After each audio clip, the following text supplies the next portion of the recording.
Отголоски теракта в подмосковном Крокус-Сити-холле все еще дают о себе знать. Сегодня в республику вернулись танцоры, которые в день трагедии выступали на танцевальном чемпионате в том здании, куда ворвались террористы. Очевидцами случившегося стали и башкирские журналисты, находившиеся рядом с местом происшествия. О том, как за происходящим наблюдали наши земляки, и об акции памяти, которую провели в Уфе, расскажет Артур Шамсудинов. В ночной тьме светят сотни свечей, словно звезды на небесах. Каждую расставили в определенном порядке, чтобы сверху можно было увидеть, как жители республики со всей страной скорбят по погибшим. Сами участники акции выстроились вокруг инсталляции в форме сердца с фонариками в руках. А финальным аккордом стали выпущенные в небо воздушные шары. Из-под небес по птичьи окликаю всех вас, кого оставил на земле.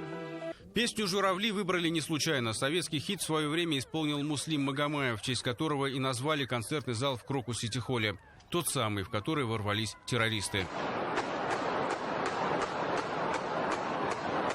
Наше мероприятие находилось относительно этого здания примерно в правом крайнем крыле, а сам теракт где-то вот ближе к левому концу этого здания. Вот так примерно, это если сравнивать с этим зданием, но сам Крокус, он намного выше, объемней.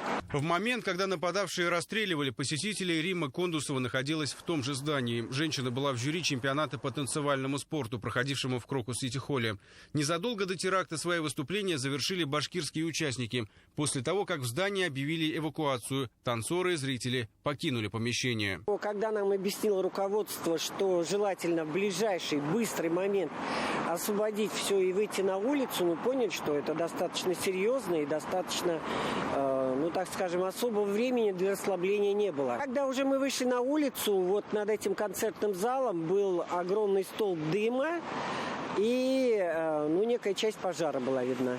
Буквально, наверное, вчера-сегодня начинаешь понимать, что где-то рядом прошло страшное событие, которое могло, может быть, при разных обстоятельствах и тебя коснуться, конечно, становится страшно. Башкирская журналистка Элина Хаирова не первый год живет в Подмосковье. Ее дом прямо напротив Крокус-Сити-холла. Девушка должна родить со дня на день. За развитием событий она наблюдала прямо из окон своей квартиры. Впервые видела вертолет, который летит рядом с большим домом многоэтажным. И он вот прям рядом пролетает с большой канистрой воды.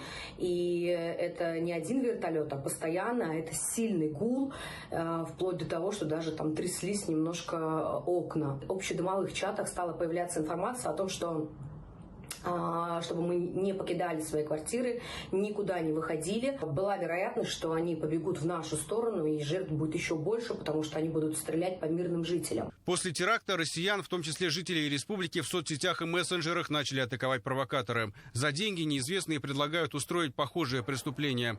Главное, не поддаваться панике и не идти на поводу. Обо всех случаях нужно сообщать в правоохранительные органы. Боец и по совместительству депутат Госсобрания Джефф Монсон призывает жителей страны объединиться и помогать защищать друг друга. Я бывал в этом центре, когда жил в Красногорске. Мы ходили с семьей смотреть аквариум.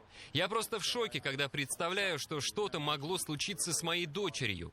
Я сочувствую тем людям, которые испытали страдания там. Многие западные страны Европы и Америка пытаются разделить Россию, но мы, россияне, должны быть сильными, должны быть едины.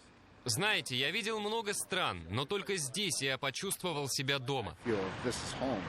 Теракт в Крокус-Сити-холле стал одним из крупнейших в истории современной России. Он унес жизни более 130 человек. А еще стал трагическим поводом для введения в стране 30-го по счету Дня национального траура.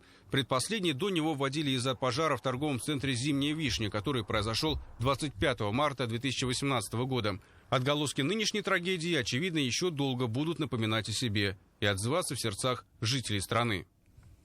Артур Шамсудинов, Виктор Меренков, Булат Садриев и Рустам Галямов. Новости.